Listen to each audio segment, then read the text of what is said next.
Are you about to have a baby, or do you struggle with the concept of productivity and newborns?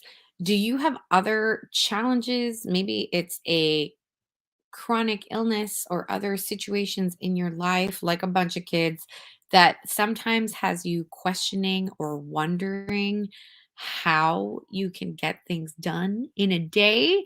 Today on the Possibility Mom Live, we are going to be tackling productivity and post pregnancy, but I think this is a concept that can be applied to a multitude of situations. Welcome to the Possibility Mom Live.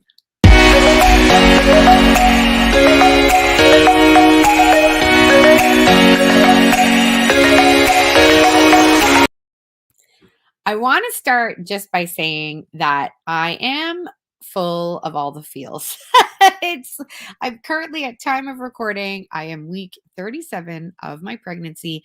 I had a very interesting, I don't want to call it a false alarm, like I didn't go to the hospital or anything, but I was certain. Those of you who follow me on Instagram at Lisa Canning know that I was like laid out. Like I was so in so much pain 2 Sundays ago that I was certain I was going into labor. Anyway, I digress. But my point is that I'm full of all the feelings. At time of recording, my girlfriends here have thrown me a party. If you've been listening to some of my just previous episodes, you know that I've been dealing with a lot of emotions. I'm so grateful to have dealt with them, and I'm just feeling optimistic and actually really, really excited about having this baby. But since I am approaching 37, like I'm at 37 weeks, I'm approaching the end. I likely will not go any farther than 39. Well, my doctor has actually told me that he prefers me to not go past 39 weeks based on my age and all those things. Which, a PS side note, I've never heard that before.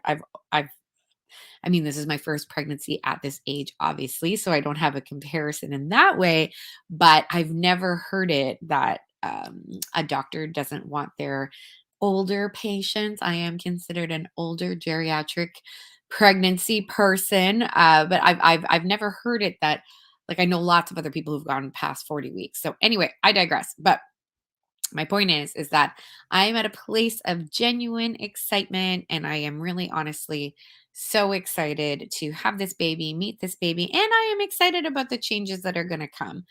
They of course, I'm also very human, so there's some element of fear about the unknown, about the potential pain. I've got an entire other podcast on pain if you're curious about pain in pregnancy and how it's not pain, it's pressure, and how what I learned about mindset as a result of giving birth with no epidural my last time around. But I am genuinely just really excited, and I've got lots of fun things that I am cooking up in terms of my business and just like fun things, including some in person events. I have been teasing this basically all year.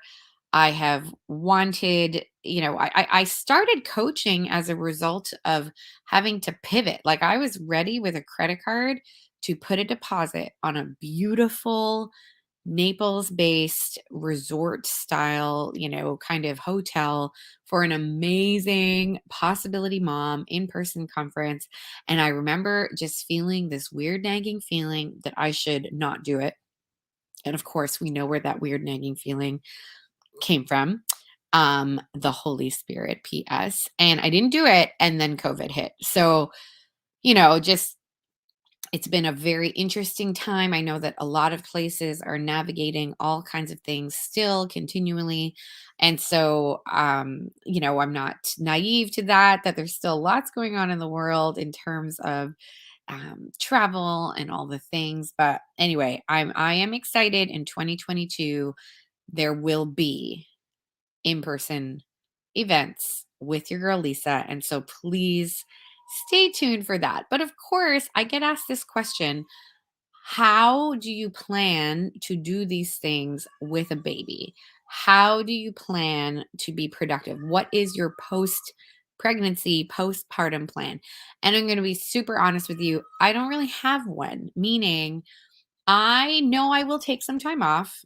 I know that it will be based on my emotional, physical, mental health. So, I will allow for lots of space and pivot and all that jazz based on my physical, mental, emotional health. But I also, having done this now 9 times, I also give myself a lot of space. I'm so sorry. I am totally distracted by my I don't know if you can hear her in the background, but my 2-year-old Colleen is not she's not her emotional. I don't know what's going on with her emotionally right now, but I hope she's in the very capable hands of her dad. Anyway, but yeah, I don't plan to take a bunch of time off. I really do base it on how I'm feeling. And so I thought it might be helpful to share for anyone else who might be having a baby, for anyone else who might have extenuating circumstances. Now, I listened to a really powerful podcast by a sales coach that I am in a program with currently, Stacey Bayman. She talked about her pregnancy journey from a mindset point of view, and it was interesting because she kind of said the same thing I just said, that this could apply to people who have a chronic illness or maybe have other circumstances that have them questioning, can I still be productive? But I do want to speak really specifically to pregnant and postpartum mamas, and I want to cast some hope. Everybody's going to be different. Hear me loud and clear. Everyone is going to be very different with their postpartum journey. Everyone's going to be different with their pregnancy journey. I get asked a lot by people who are newly pregnant in that first stage of pregnancy where they're nauseous and exhausted and really just have no energy. I get asked this question a lot. How on earth am I to get anything done? And so I really want you to hear me loud and clear. I want this podcast to be a message of hope and reality. I am going to bring up the reality of what you can think during times that perhaps you think you can't be productive. And then what is the accompanying skill set? Because there is always that. There's always an accompanying mindset and skill set partnership, if you will. You can have the cleanest mind, meaning you can think with such a clear, non-biased, non-judgmental, very yeah, compassionate to yourself type of mind.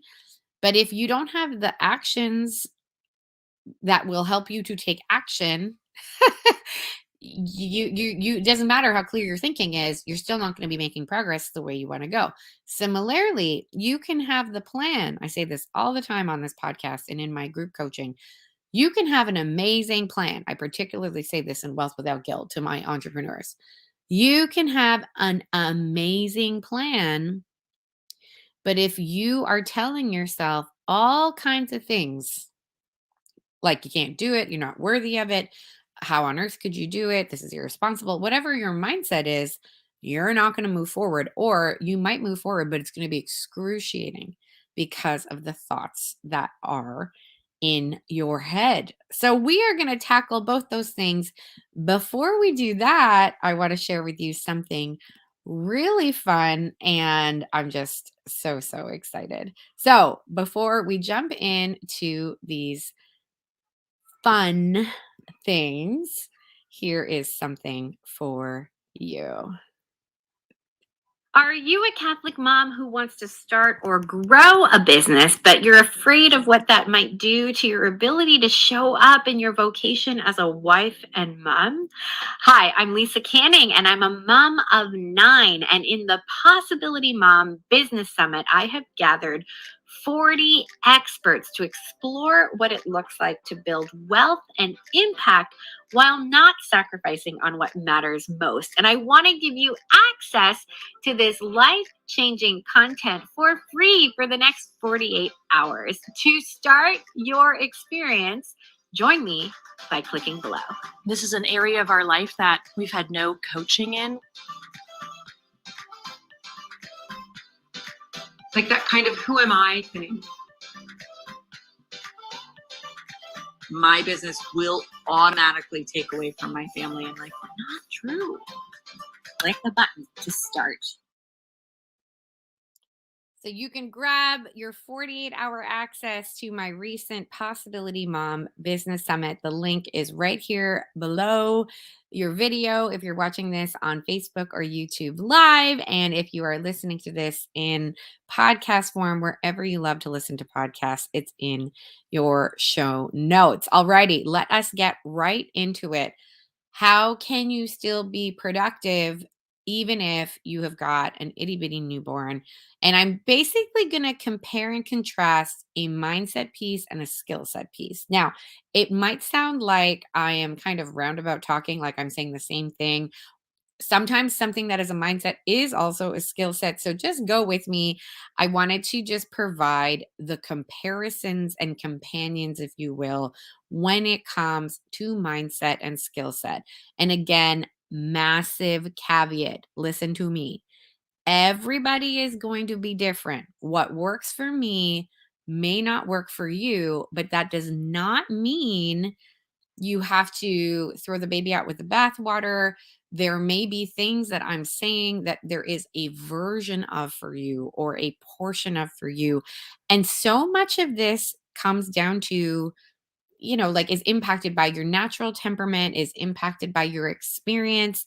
I want to remind you, people who are listening and might feel the need or the temptation to compare, to just not there everybody is going to be different, but there is 100% something in every single one of these points that I think can really, really help anybody, regardless if you are a first time mom, if you are an experienced mom, if you are young, if you are old, if you are outgoing, if you are introverted. So please listen with an open mind. I invite you to listen with an open mind and consider that there is absolutely something that can be in this content for you and that is going to look different. Okay.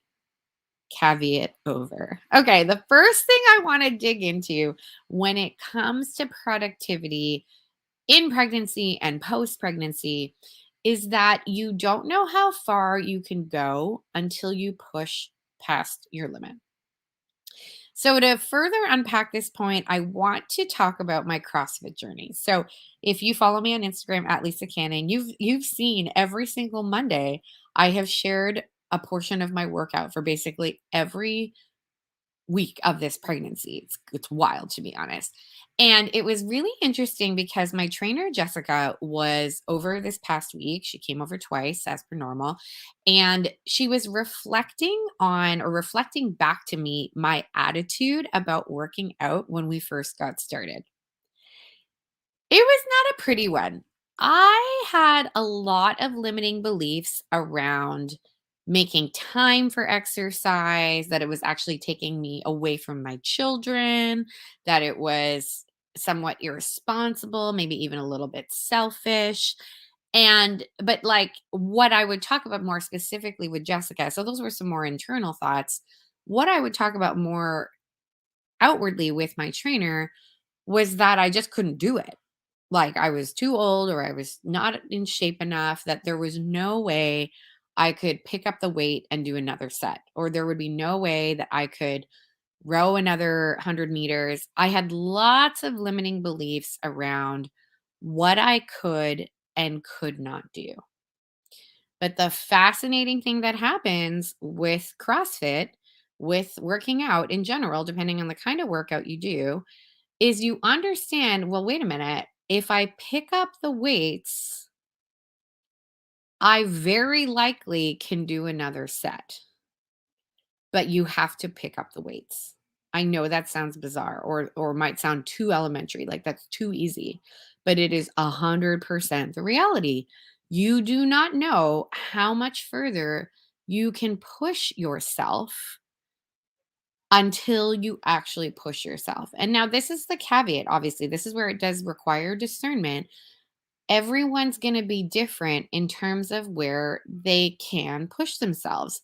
For some people, like me, who are perhaps more sanguine in nature, perhaps are more um, strategic in thinking, perhaps are more energized by problem solving, things like work are actually going to fire them up.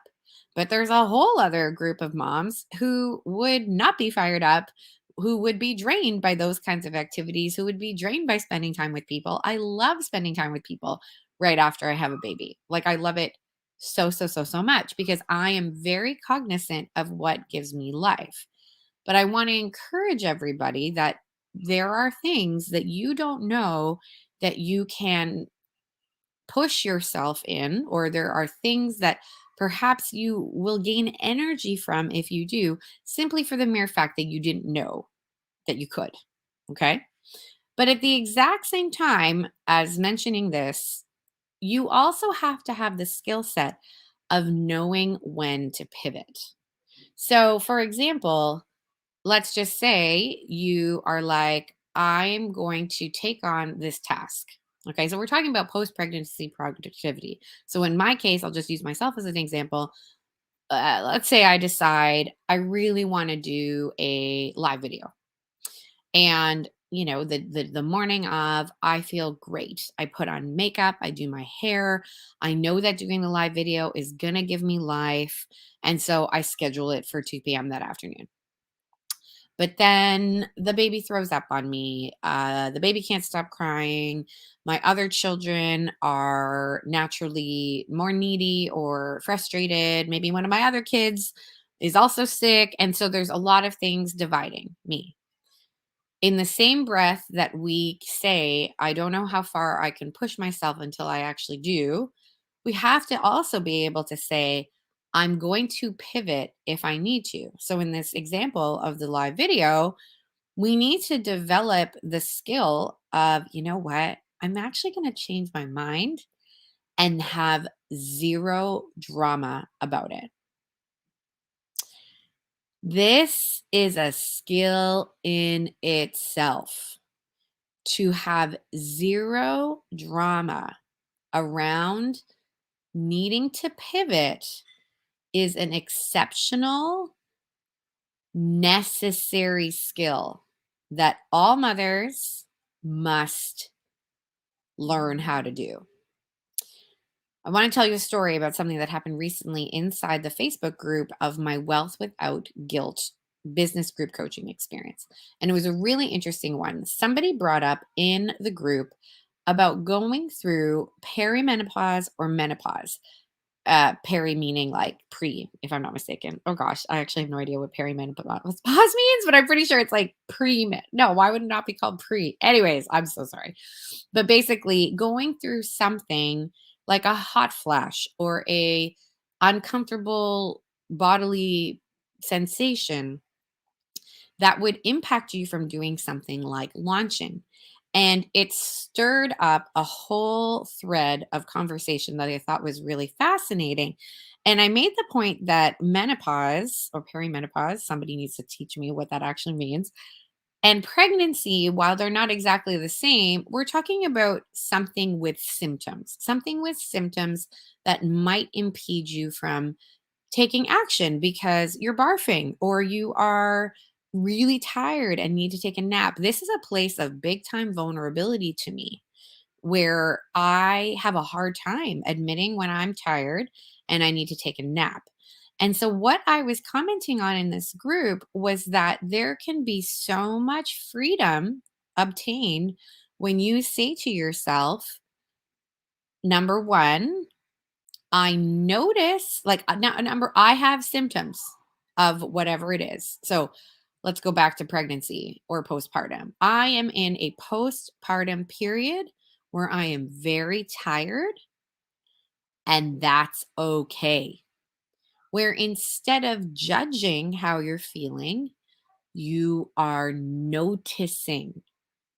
Look at that distinction. Instead of judging how you're feeling and putting a whole bunch of drama around, oh my gosh, I'm so tired. I used to get so much done in a day and I barely even just showered and brushed my teeth. Like, how about we just cut all of that self condemnation and all of that drama and instead just say, huh, I'm noticing that there are symptoms around postpartum or pregnancy, insert whatever you want.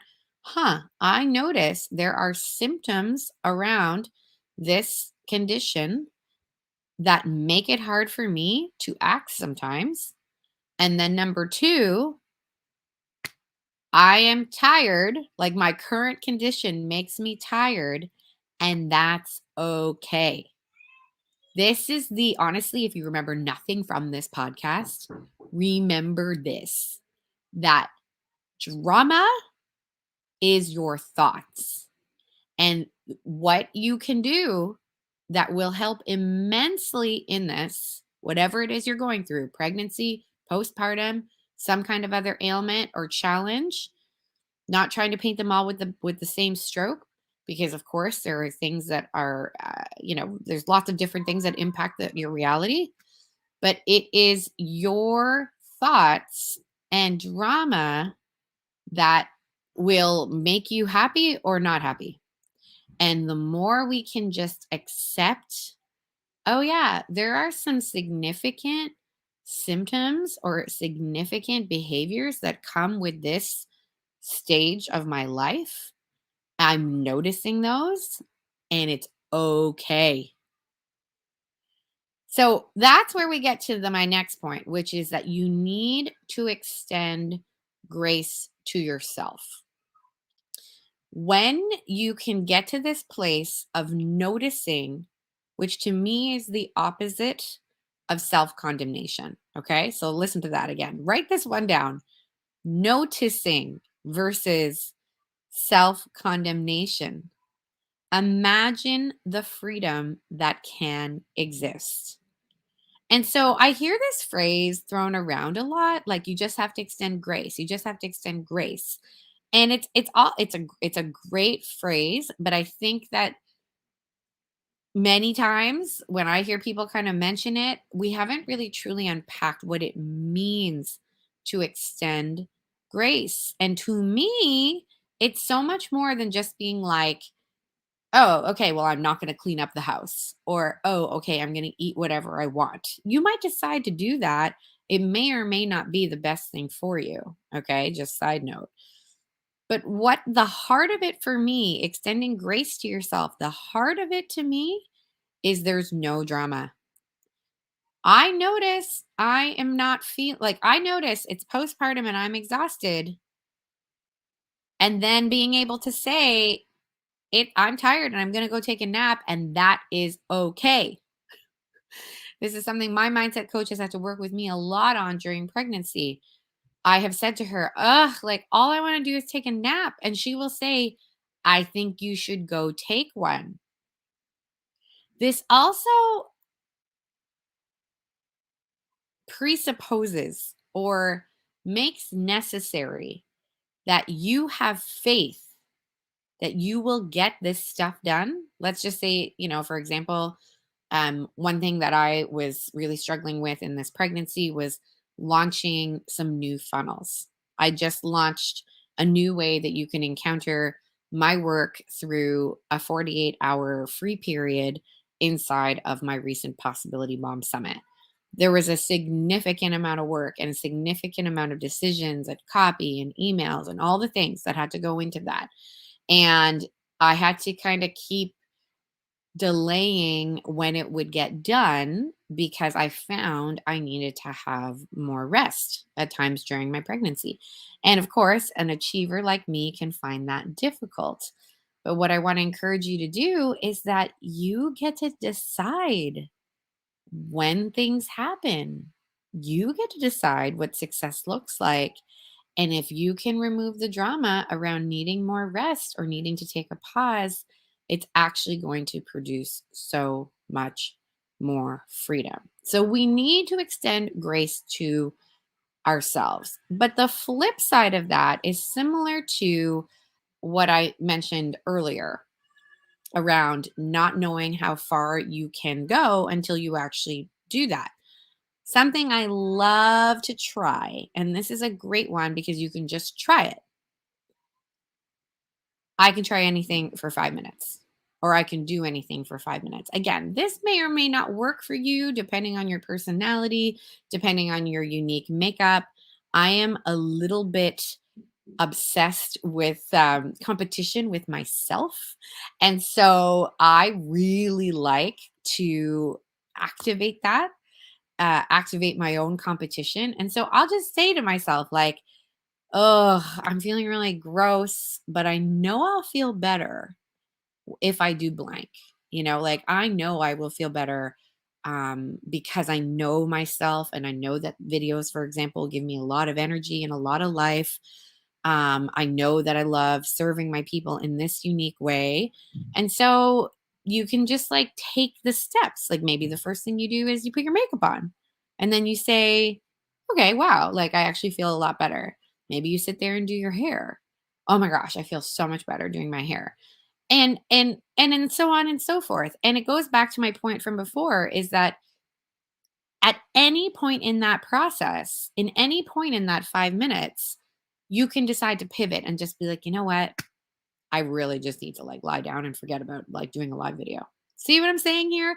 I know it can sound like I'm contradicting myself a little bit, but there is truth in a lot of what I'm saying, in my humble opinion. And so this line, this thought of you can do anything for 5 minutes, I think is a great one in a lot of contexts where you might be feeling like, oh gosh, like there's no way I can do that. I use you can do anything for 5 minutes for honestly almost everything in my life. Like, oh, like getting the dishes done. It can look like this huge pile, literal huge pile, and become like this insurmountable dramatic task. But then when you just like wash one dish and you put it in the dishwasher, or like, you know what I mean? Like you start clearing things one item at a time and you realize, oh, this actually took not a lot of effort and produced a result that was so worth it. I don't know about you, but having a clean home where I can function. For me, it's about function. I mean, obviously, I care about beauty, but I just love to be able to function, like to find like laundry. Let me know in the comments if you struggle with me with like I do with laundry. I feel like I bring this up every single podcast. I will let laundry pile up for well over a week. My husband and I were having this conversation and I just about died because I was like, "Oh, honey." He was like, "We're having like some real problems with laundry. Like there are shirts that I don't see for weeks." And I was like, "Honey, it's because we don't put our laundry away. You don't see that shirt because it's been sitting in a pile, in a clean laundry bin pile in our bedroom, and neither of us put it away. Like it just sits there." And so, of course, you haven't seen it because you're not really, like it's not accessible. You're not looking for it. So, anyways, I just sort of, I really use this phrase of you can try anything or you can do anything for 5 minutes to get tasks that in my brain might seem insurmountable. Here's a huge thing about the brain. It wants to keep us safe. You have heard me say this multiple times on this podcast. And so, looking at a pile of laundry when you might be like tired, for example, your brain is going to see that as a threat. Whereas we can know logistically, objectively, that it's actually not. It's like not a threat, but our lives will actually be made so much better if we just get it done. So, again, this all has to be taken into sensitivity. Everyone needs to adopt what I'm saying for their own situation. Okay. But again, there is truth here. I see my husband chiming in. P.S. If you're watching this on YouTube, my husband is chirping me. Is that the word? Chirping me in the comments saying I dispute this account. Love you, honey. Okay. So then the one that I think is so important in this, specifically pregnancy and postpartum is that you can choose to define success for yourself. Now, this is a really important one and is 100% going to be impacted by your experience level, how many children you've had. I think this is also going to be influenced by the various voices you have in your life. So, there are people who believe, like, there are some cultures who adapt or adopt the policy or the principle that, like, a mom who's given birth doesn't do anything for like 60 days. I know there are some cultures where it's like just, I remember my nanny when we no longer have a full-time nanny down here in Florida, but up in Toronto for a few years, we had an amazing full-time nanny, Princess, who became such a part of our family. And she was shocked. Like, she had just come to the Philippines to live with us in Canada, and she was shocked by how women in Canada did things after babies. You know what I mean? So I just like, she was shocked. I remember she was like, "You should be like doing nothing. Why are you like walking around?" And so I really want to encourage people again that this one is something I want to invite you to define for yourself. I have always sort of, I don't know, this is something I struggle with in terms of thinking that I'm doing it wrong, just to be very transparent, because I get a lot of energy from productivity. I've recently done some investment into my full 34 Strength Finder strengths. I've worked with a coach to really understand my own strengths in the context of all of them. So the full 34. And it's been really fascinating to learn. Obviously, I mean, I knew these about myself, but to have it just reaffirmed how much achievement is important to me. And it could be achievement anyway, anywhere. Like, it could be achievement in the home. That's why I get so motivated by doing dishes. It could be achievement at work. It's why I love my work so much. It could be achievement in even as something as simple as ticking off boxes on a list, or spending like time with my children, but like achieving that, like feeling like it's an achievement. And it was something that I used to really put myself down for. And I would listen to a lot of people who would be like, the time after giving birth could look very different than a time of achievement, meaning it could look like a time of almost hibernation, or almost um, uh, the very opposite of achieving a bunch of things. And I would allow that to make me feel like there was something wrong with me. But this is where, and again, this has to be done in discernment. This has to be done with all the things that I've talked about in this episode. But I want to encourage you to define success in a postpartum period based on your unique makeup.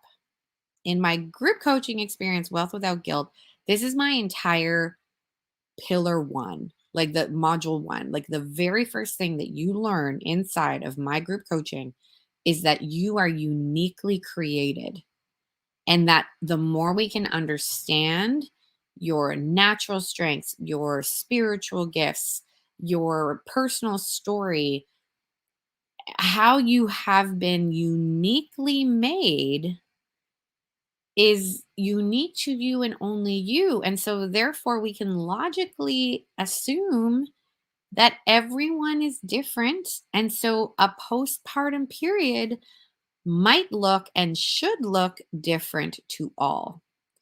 Now, if you don't have a lot of experience in this, meaning you've had, this is your first child, or you're maybe only like two or three kids, you might be thinking, "Oh my gosh, I have no idea how to define success. Like, I'm barely like, I feel like I'm barely winning at life as it is." Like, I just still want to encourage you to take the noise from the outside and nod graciously when you hear it, but that you can choose what works for you and what does not.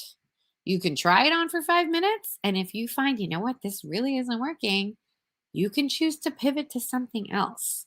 But that it is possible to define what this success is.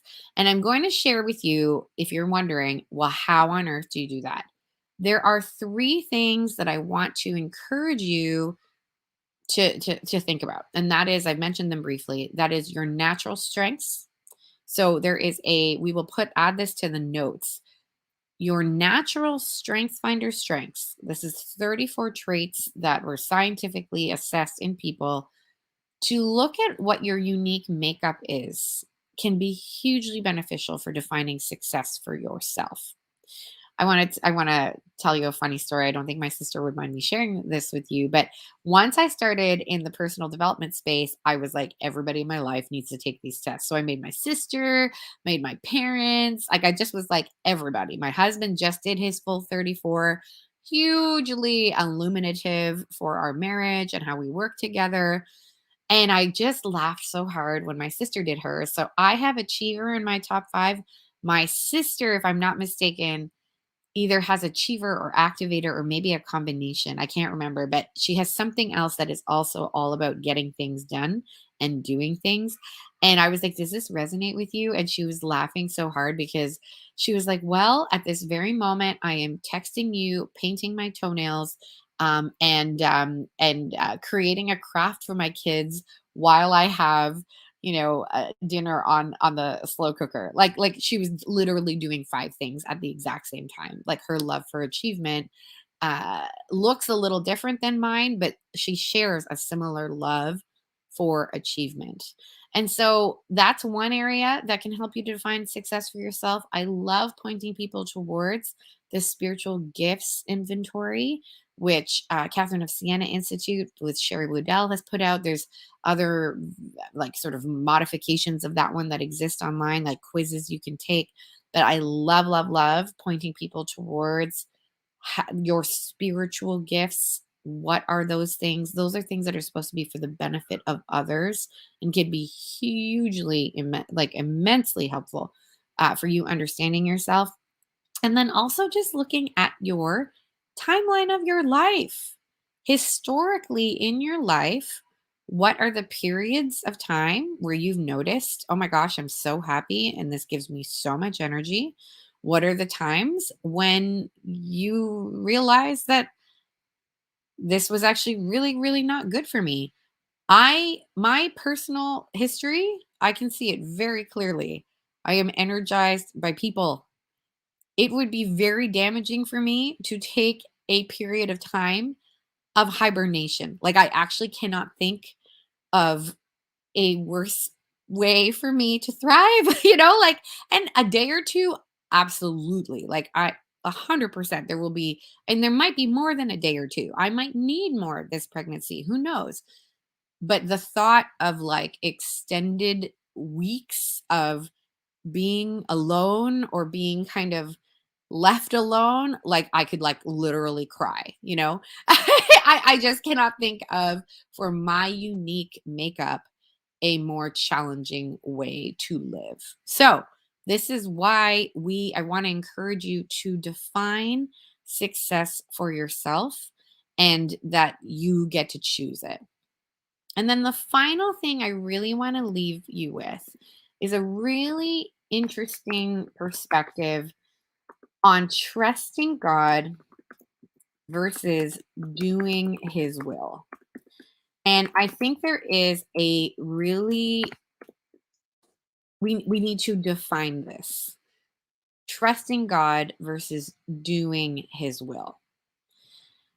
I meet with my spiritual director every 3 weeks, and it's always on Friday mornings before I come on and do this show. And so there is always something that he tells me that I'm like, oh my gosh, I need to share with all of you. And today was no exception. I've shared with you on this podcast that, especially around my family not being able to come and the intense emotions I was having about that, and just other things in my life, just other things, full stop. Where I can feel the desolation acutely. I think this is a universal thing where we can feel just immense desolation and ask God in that moment, like, what the heck are you doing? Like, where are you? Why aren't you here? And I was telling my spiritual director, like, I just like can't like what is the point of all of this desolation? Like, can't I just get a little bit more consolation in my life? Again, I've shared with you, I can be like a crybaby sometimes with him.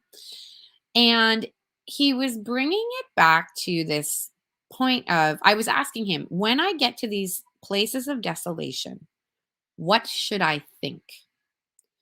Should I just think, I want to trust you, Lord, like increase my trust? And it was fascinating his response. He was like, I want you to think, I trust your will and I'm going to do your will. And I was like, oh, because there's a huge distinction there. And it's kind of like, it's not exactly the same, but it is kind of like the juxtaposition that I've been trying to make, maybe not always so successfully in this podcast episode, of the mindset versus skill set juxtaposition, or the necessary relationship between mindset and skill set. It is entirely possible, I think, to utter the phrase, I trust you, Lord, and believe that. I think that most people listening to this podcast at least, can go there to that place of, yes, I believe that I can trust the Lord with my life. But then doing his will, so meaning responding in action, doing the hard, trusting that the hard is going to be for your benefit, trusting that the hard is actually for your sanctity, trusting that the hard is actually going to lead to good. There's this expression that I believe is St. Paul's, forgive me if it's not, but faith is the belief in things not yet seen. When you are in this time, whether you are like me approaching a time of uncertainty where you might be nervous about how a newborn is going to impact your productivity, or you are in another stage of your life, we need to enter into this place of immense faith. Faith is the belief in things not yet seen. And when you're in that period, or you're approaching that period, or you're asking yourself these questions, why are you pushing me so hard? Yes, we need to trust God, but then we also need to do his will. We need to pick up that cross and we need to,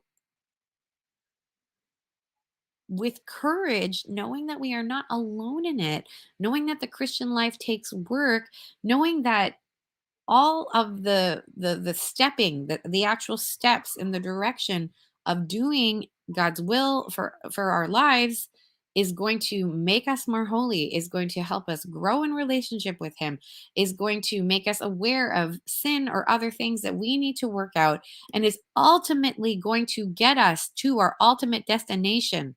I get so fired up about this because I it just says the I've gained a lot of clarity on hard recently. A lot of it has come in the context of entrepreneurship, but I just the reasons why life sometimes feel hard has been something I've just really been thinking about these last 2 years because there's been, just to be frank, there's been a lot of hard. And I keep landing in the same place, and it's a stubborn place. It's a cyclical stubborn place of trusting God and then going right back to that other point of, this is way too hard. What are you doing? But then trusting him and then going right back to that place of, oh my gosh, like ease up a little bit, Lord.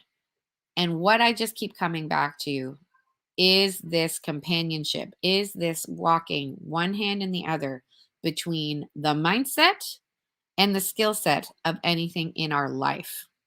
The mindset is the faith aspect, the belief in things unseen. But then the skill set is the, in the midst of not knowing, in the midst of things unseen, I'm going to take action anyways.